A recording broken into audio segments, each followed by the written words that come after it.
You're a deep space astronomer, sitting in front of a massive array of radio telescopes, scanning the endless void. Night after night, the universe has whispered nothing but static. White noise stretching across the cosmos, a vast and silent expanse that has kept its secrets for billions of years. But tonight, something is different. A flicker on the monitor. A structured pattern buried within the cosmic hum. At first, it's just an anomaly. A data spike no different from the thousands you've dismissed before. Then, the realization hits. This isn't random. This isn't natural. It's a message. Not just any message, but a distress signal. A desperate plea echoing through the depths of space. The signal is complex, far too structured to be anything but artificial. It repeats in cycles, carrying mathematical sequences, prime numbers, and unmistakable markers of intelligent origin. This isn't background radiation or the faint pulses of a dying star. This is deliberate. Someone, or something, is reaching out. Panic and disbelief ripple through the scientific community. The world holds its breath. Could this be a hoax? A cosmic accident? Or is it truly what it appears to be? Evidence that we are not alone. Across the globe, radio observatories verify the signal. Different teams, different nations, but the result is the same. The message is real, and it's coming from a distant star system over 200 light-years away. For decades, humanity has searched the skies, sending out probes, beaming messages, hoping to one day make contact. But no one expected it to happen like this. We always imagined first contact as an exchange of knowledge, a meeting between equals. But this was something else entirely. A civilization, far beyond our reach, was in peril. And somehow, in the grand expanse of the universe, they had turned their hope toward us. But decoding the message proves to be an even greater challenge. Linguists, mathematicians, and artificial intelligence systems work around the clock, dissecting the transmission piece by piece. Then, after weeks of tireless effort, the breakthrough comes. Hidden within the signal are sequences of numbers, mathematical constants known across the universe. The Fibonacci sequence, pi, prime numbers, a universal language, one that transcends culture, biology, and even planetary origin. And then, the real message reveals itself. What started as simple numerical patterns unfolds into something far more haunting. Star maps, chemical compositions, and imagery. Their world, a planet orbiting a dim red dwarf, is collapsing. Its atmosphere is thinning. Its oceans are vanishing. The once thriving cities, stretching into the sky, now lie in ruin. Their species, once numerous, has been reduced to scattered survivors clinging to the last remnants of their civilization. The images show towering structures crumbling, biospheres failing, and the inhabitants, frail, desperate beings with elongated limbs and sorrowful, intelligent eyes, staring into the void as their world withers around them. This is not just a signal. This is a cry for help. And now, humanity is faced with a choice. For the first time in history, we are no longer alone. But we are also no longer just observers of the universe. We have been called upon, not as conquerors, not as explorers, but as potential saviors. The fate of an entire civilization may rest in our hands. But should we answer?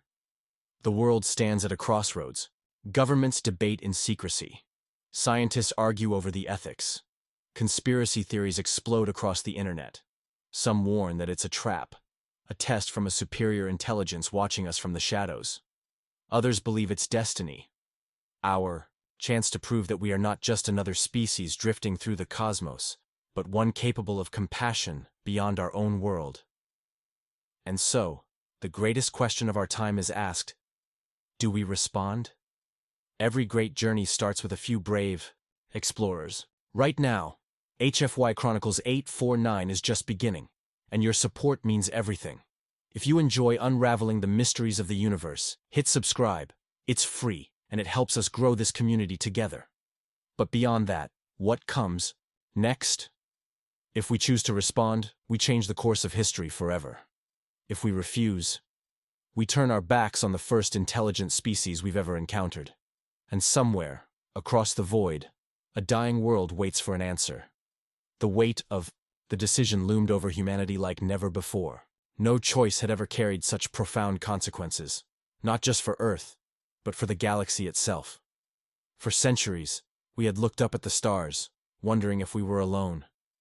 Now, we had our answer. We weren't. And someone out there, someone desperate, was asking for our help. The response to the alien SOS wasn't immediate. The world, unprepared for such an event, spiraled into uncertainty. Governments scrambled, summoning their top scientists, military leaders, and policy experts into secretive meetings. Some urged caution, others saw opportunity. The public, once kept in the dark, soon caught wind of the discovery. And that's when everything changed. Mass protests erupted. People took to the streets, demanding transparency. Religious leaders, philosophers, and academics debated what this meant for human civilization.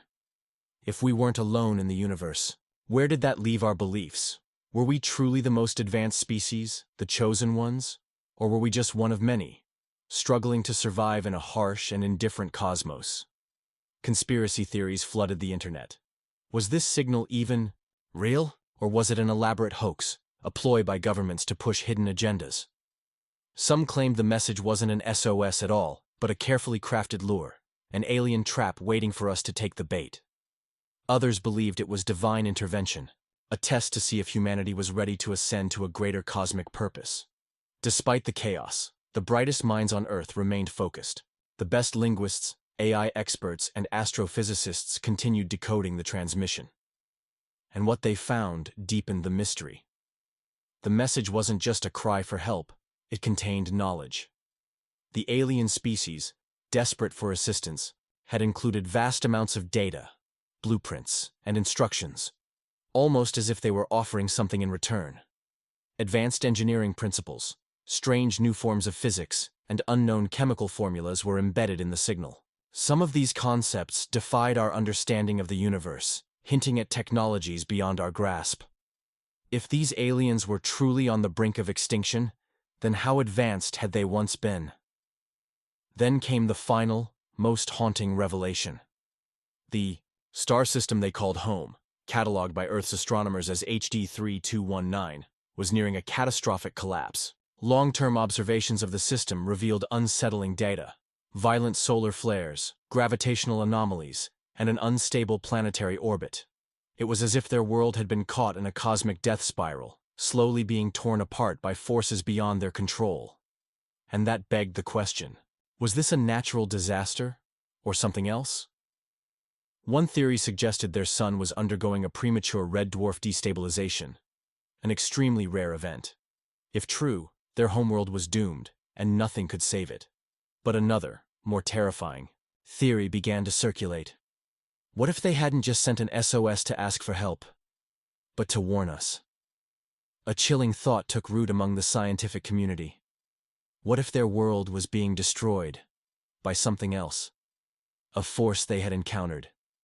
Something they couldn't escape. Could they have been running from an enemy?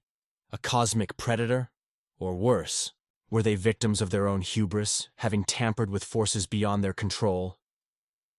Despite these questions, the pressure to act was overwhelming. In a rare moment of global unity, the world's leading nations, private space corporations, and scientific organizations came together for a historic decision. Humanity would respond. The first step? Sending a reply. A dedicated team of scientists crafted humanity's own message, a transmission laced with the fundamentals of our existence, mathematical constants, the periodic table, simple radio wave modulations to confirm intelligence, and finally a single question embedded in the transmission: how can we help? The signal was amplified by the largest radio telescopes on Earth.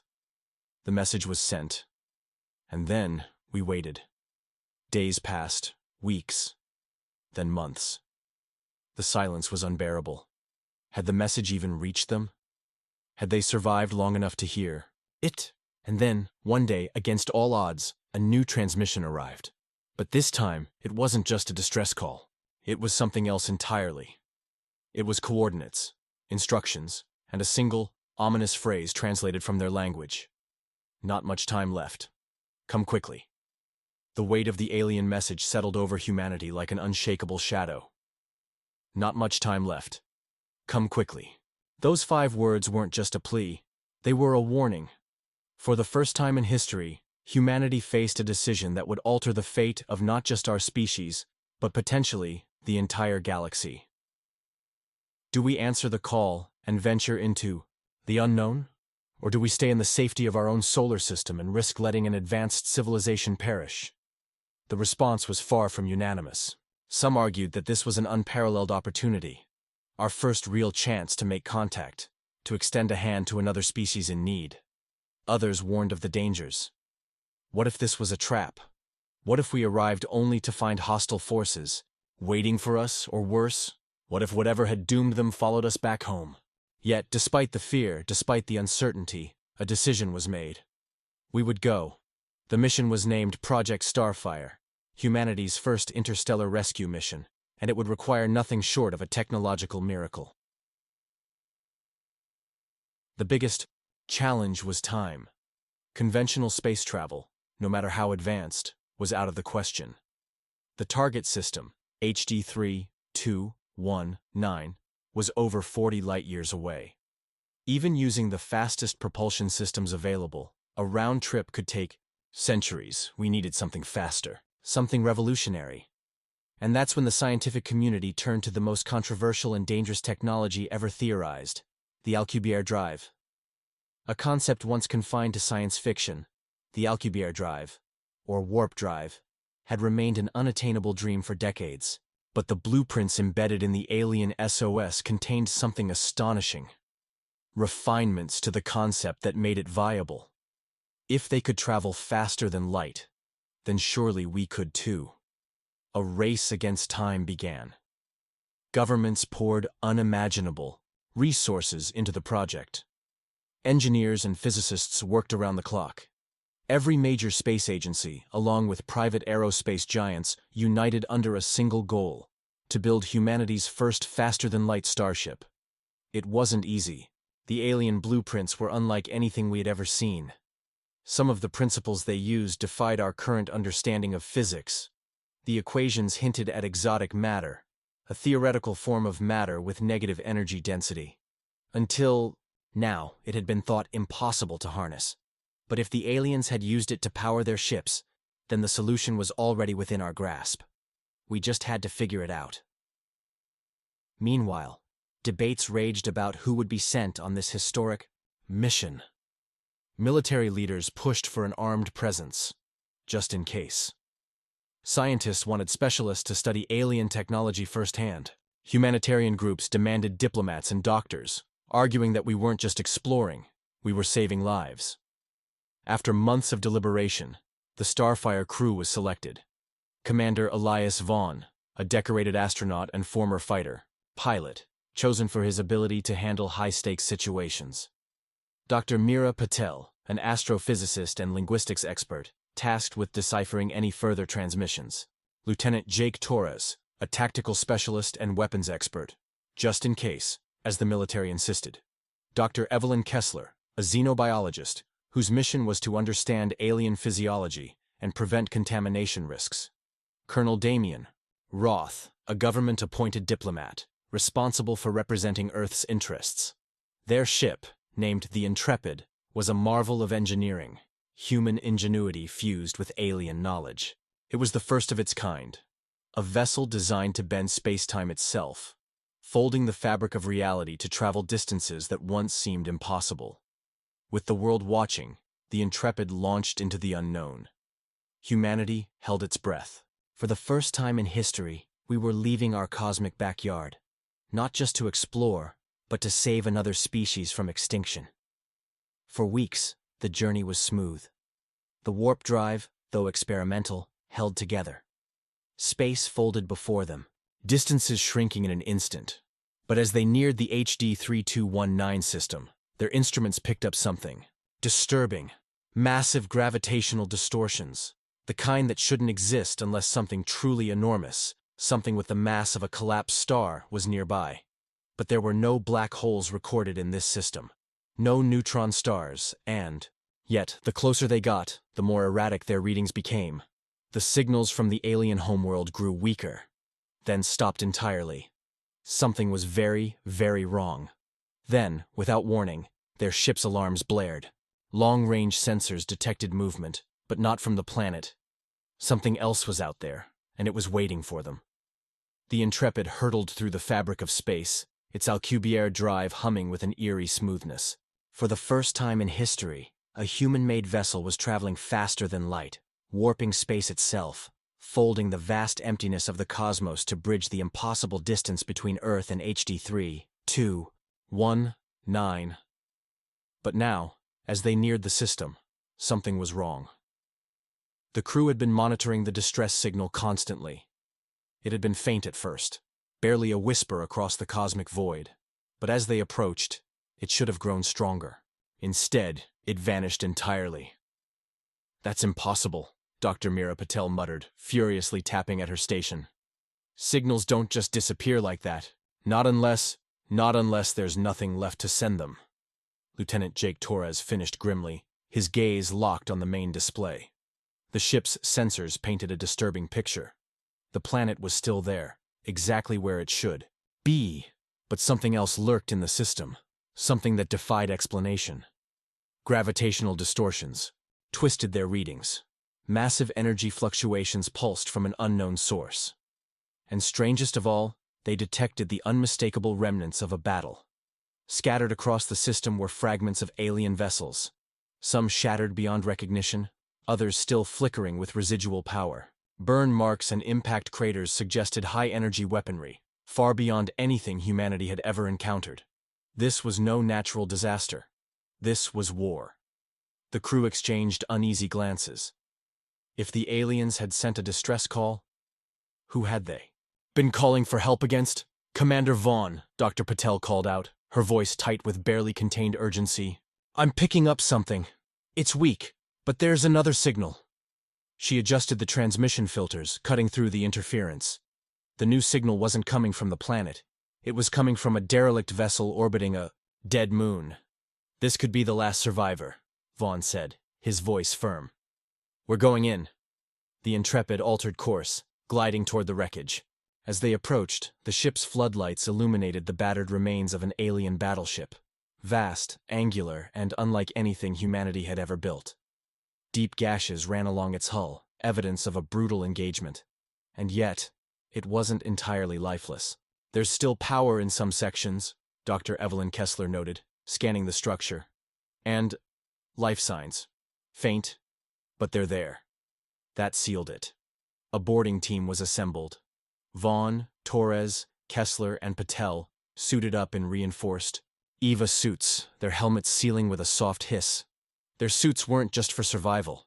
They were armored, equipped with enhanced exoskeletal support and built-in AI assistance, just in case. The airlock hissed open, and they stepped into the void. A short thruster burst carried them across the blackness of space toward the alien vessel's ruined hull. A gaping tear in the side of the ship served as an entry point. They were inside. The interior was dark. Emergency lights flickered weakly, casting eerie shadows across the corridors. The walls bore scorch marks, some areas melted by what must have been extreme heat. Debris floated freely in the zero-gravity environment. And then, they saw them. The bodies. Dozens of them. Twisted, contorted figures, some still in their seats, others slumped against walls, their armor breached by forces beyond comprehension. Their biology was vaguely humanoid, 2 arms, 2 legs, but their elongated skulls and chitinous plating were wholly alien. Dr. Kessler swallowed hard. "We're too late." "No," Vaughn said. His voice was sharp, but not unkind. "Not yet. Patel, where's the life sign?" She checked her scanner. 2 decks below us, weak. If we don't move fast, we'll lose them." They pressed forward, navigating the ruined corridors. Some sections had collapsed entirely. Others were eerily pristine, as if untouched by the battle. Eventually, they reached what looked like a sealed chamber, its door locked by an unfamiliar interface. Torres stepped forward. "Stand back." With a practiced motion, he placed a demolition charge on the locking mechanism. The small explosion was contained, barely echoing in the lifeless ship. The door creaked, then slid open just enough for them to squeeze through. Inside, amidst the dim emergency lighting, lay a single survivor. The alien was barely alive. Its exoskeleton was cracked, its breathing shallow, but its deep-set eyes flickered, open as they approached. It was awake. It saw them. And then, it spoke. The translator struggled at first, but then the words became clear. You came. Even as it teetered on the brink of death, a flicker of relief passed over its alien features. You sent the distress call? Vaughn asked, kneeling beside it. The alien coughed, a thick, dark fluid oozing from its mandibles. Not just me. My people. My world. Gone. The words sent a chill through them. Gone? Dr. Patel repeated, eyes wide. The alien exhaled, shuddering. Devoured. For a long moment, no one spoke. By what? Vaughn finally asked. The alien's eyes darkened. A tremor ran through its broken frame, and then, with what little strength it had left, it lifted a trembling hand, pointing to the viewport. The crew turned, and they saw it. Emerging from the darkness beyond the ruined planet, barely visible against the void of space, was something immense, something alive. It moved with slow, deliberate grace, its form shifting in ways that defied logic. It wasn't a ship. It wasn't a fleet. It was something else entirely. A predator. The size of a moon. A thing of endless, writhing limbs and burning eyes, its very presence distorting the space around it. And worst of all, it was watching them. For a long, harrowing moment, the crew of the Intrepid stood frozen, staring into the abyss beyond the viewport. The alien survivor had called it Devourer, but no name could truly capture the horror of what they were seeing. It was not a ship. It was not an armada. It was something ancient, something alive. A vast, writhing mass of tendrils coiled through the darkness, its form shifting as though it existed across multiple dimensions at once. Its eyes, or what they could only assume were eyes, burned like collapsing stars, flickering, with an unnatural light. It moved with a slow, deliberate patience like a predator that had already won. And then, it reacted. The moment the Intrepid's floodlights illuminated it, it moved. The cosmic horror rippled, its shape contracting, tendrils twitching in a synchronized, unnatural pattern. A pulse of energy erupted from its core, a silent, terrifying shockwave that rippled through space, without a single sound. Every alarm aboard the Intrepid exploded into life. Massive energy fluctuation detected, Dr. Meera Patel shouted, gripping her console. Gravitational anomalies spiking. Shields up. Now! Commander Vaughn barked. But even as the Intrepid's defensive systems powered up, the alien survivor coughed weakly, shaking its head. No. No shields. No weapons. It does not attack like you think. Vaughn turned to him, brow furrowed. What does that mean?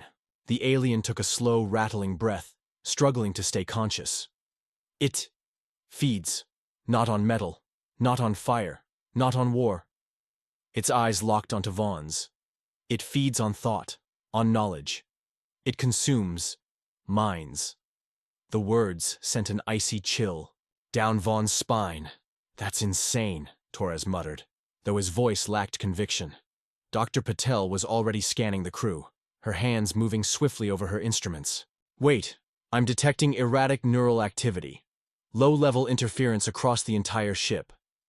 She paused, then went pale. It's already reaching for us. Vaughn didn't need to be told twice.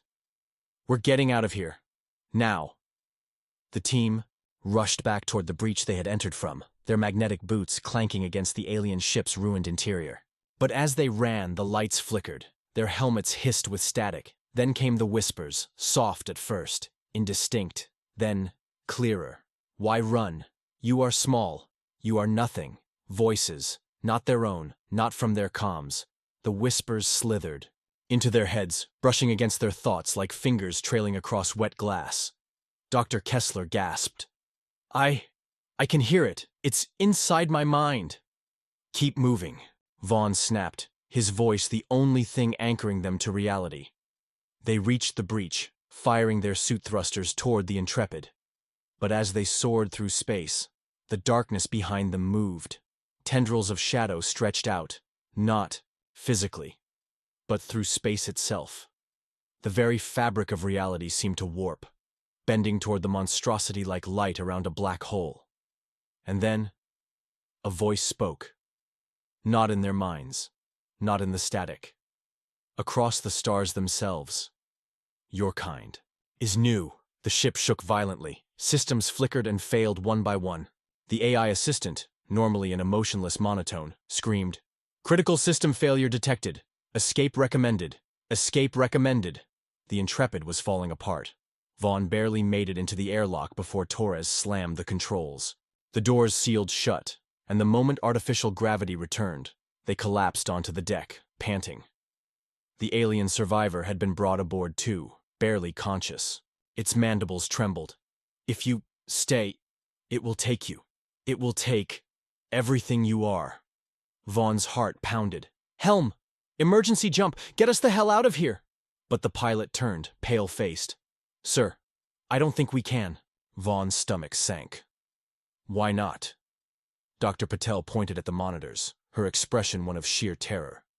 "Because it's already inside our systems." The screens flickered, then went black. Then the whispers returned.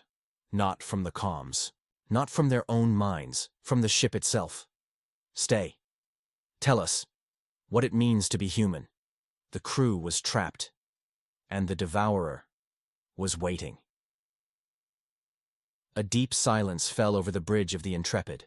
Every monitor, every screen, every piece of equipment that had once displayed crisp readouts of ship diagnostics now pulsed with unnatural static.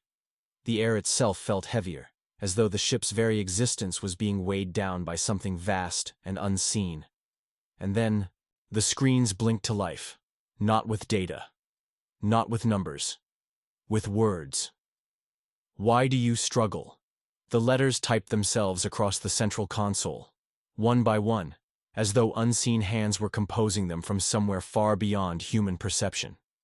The crew stood frozen. No one moved, no one breathed. Then, before Vaughn could react, the screens changed again. "You are frail. You are fleeting. You will be forgotten." And then, something even worse happened. A sound. Not over the comms. Not through the speakers. The ship itself made a noise, a deep, resonant vibration that reverberated through the metal. Walls, a low, rumbling exhale, as though the very hull of the Intrepid was breathing. Dr. Patel clutched her head.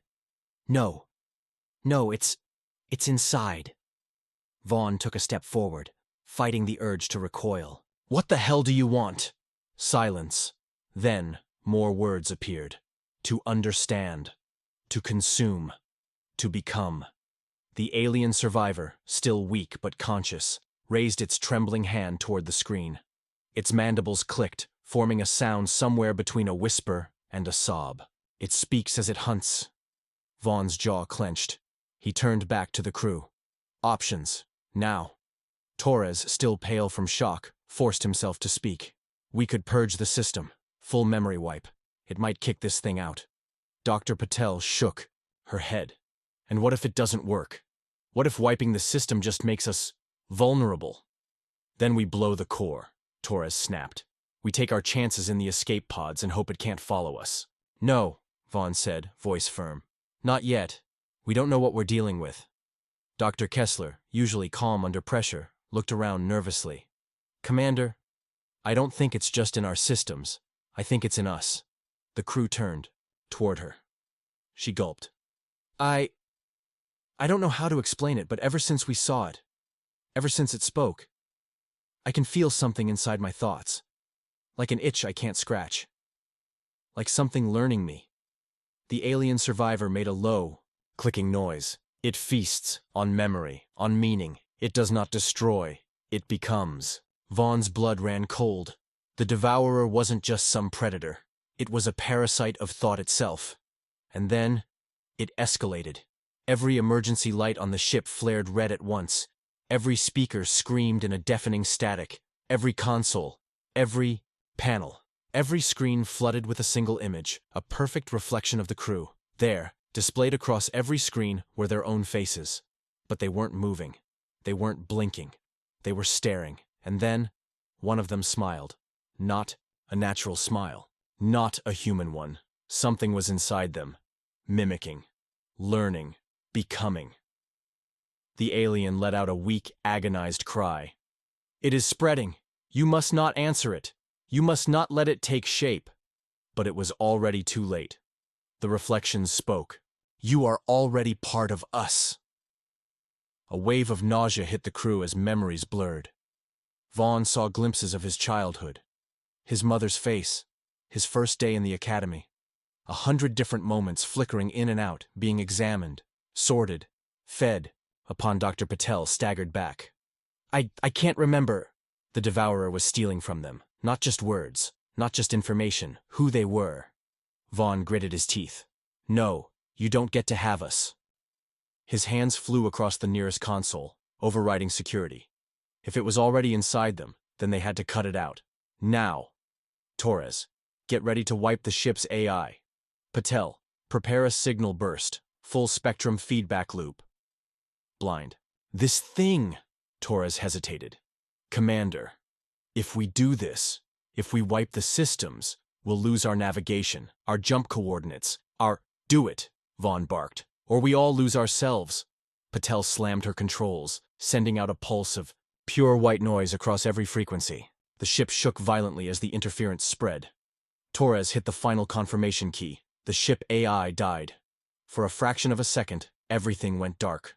No lights, no sound, no whispers, just silence. And then, the ship roared back to life. The SUT's emergency lights flickered, but the unnatural shadows that had crept into the corners of their vision were gone. The reflections on the screens had vanished. Vaughn exhaled. Status? Torres checked the readouts, his hands shaking. AI reboot successful. Jump drives online. We're clear. Dr. Patel sagged in relief. Did we kill it? The alien survivor let out a rattling breath. No, but you wounded it. And now, it will never forget you. Vaughn turned toward the viewport. The thing in the darkness, the thing that had nearly stolen their very minds, was still there. But it was no longer advancing. It was watching, studying, and waiting. Vaughn's grip tightened. They had survived. But humanity had just gained an enemy unlike anything the galaxy had ever seen. And the war for thought itself had only just begun. The devourer had been hunted once before, but it had never encountered a species like humanity, one that fought back not with weapons, but with willpower. The question now was, what happened when it learned how to fight back? Silence lingered aboard the Intrepid, heavier than the vacuum outside its hull. The ship had survived. The crew had survived. But the unease that gripped them was not the relief of victory. It was the terrible realization of what they had just awakened. The entity, the devourer, had been wounded, but not defeated. It still lurked in the darkness, no longer pressing forward, but observing. A presence so vast, so alien, that even the most battle-hardened members of the crew felt its weight pressing against their minds, like the distant echoes of an unseen tide. Vaughn's fingers curled into a fist as he stood at the viewport, staring into the abyss where the presence had retreated. He wasn't one for superstition, but something deep in his gut whispered a warning. The devourer had not left them alone. It was simply waiting. Humanity's choice, to run or to fight. Commander. Patel's voice was hoarse, exhausted, but steady. We need to leave, now. Torres, still pale from the horror they had barely escaped, looked up from his console. Coordinates locked. We can be out of here in 60 seconds. But Vaughn didn't answer immediately. Instead, he turned to the alien survivor, the one being who truly understood what they had just encountered. Tell me something, he said, voice low. You said it feasts on meaning, on thought itself. You said it doesn't just destroy, it becomes. What happens to the species it consumes? The alien's mandibles twitched, its compound eyes reflecting the dim emergency lights of the bridge. They do not die, it whispered. Not in body, not at first. They become echoes, copies of themselves, slowly rewritten. First they forget, then they change. And when they finally speak again, they are no longer speaking for themselves. A chill ran through the room. Vaughn clenched his jaw. And your people? The ones who sent the distress signal? The alien exhaled slowly, a sound of sorrow. Already taken. A silence followed. A deep, suffocating silence. Torres finally broke it. Commander, we have to go. Now. For the first time in his career, Vaughn hesitated. Not because he was afraid. Not because he doubted the danger. Because deep down, he knew. If they ran now, this thing would not forget them. And worse, it would learn from them. Human minds were resilient. Their willpower was unlike anything the galaxy had ever encountered. But what if the Devourer saw that as a challenge? What if, next time, it adapted? What if it learned how to devour the human mind? He turned back to the crew, his voice grim. We can't just run. We have to warn the rest of humanity. We have to tell them what's out here. The alien survivor shuddered. No. You must not speak of it. The more that know, the more that think of it, the more doors you leave open. Vaughn narrowed his eyes. You're saying even the idea of it is dangerous? Not the idea, the alien rasped. The awareness. It is not just a predator. It is a contagion of the mind. The more it is known, the more it can reach. A cold sweat ran down Dr. Patel's back. Oh my God. It doesn't just spread physically. It spreads like a thought virus. Vaughn's breath hitched. If that was true, then even speaking about it, remembering it, could put humanity at risk. A parasite that thrived on memory. A predator that could become you just by existing in your thoughts. And yet, Vaughn knew they still had only one choice. Still have to warn Earth, he said, voice steel. We just have to make sure we do it without bringing it with us. He turned sharply toward Torres. Lock in a route to Sol. Encrypt every bit of data we send back. Keep it vague. Don't describe the entity, just the effects. No imagery, no direct explanations. Just a warning. Something is out here. Something we don't understand. And it is waiting. Torres hesitated. And if Command doesn't take us seriously?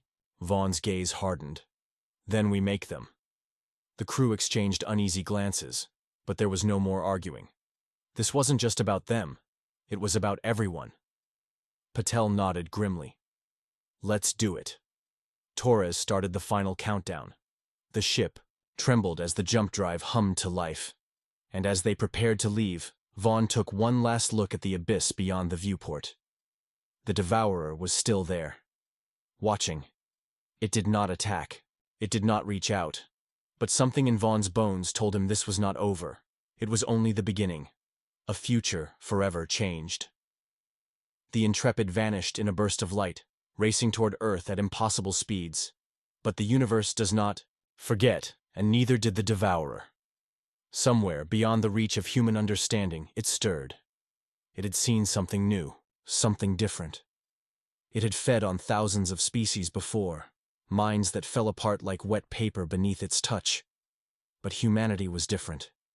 Humanity fought back. And as it drifted through the void, waiting, hunting, learning, it began to wonder. What would it take to become them? Humanity has barely scratched the surface of what lies beyond our world. And who knows? Maybe the real question isn't if something is out there, but if it's already watching us.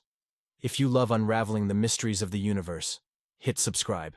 Your support helps us dive deeper into stories like this, because the more we search, the more we might find. What would you do if an alien intelligence tried to consume your mind?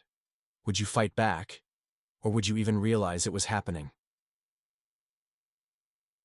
Drop your thoughts in the comments below, and let's explore the unknown together. Until next time, stay curious.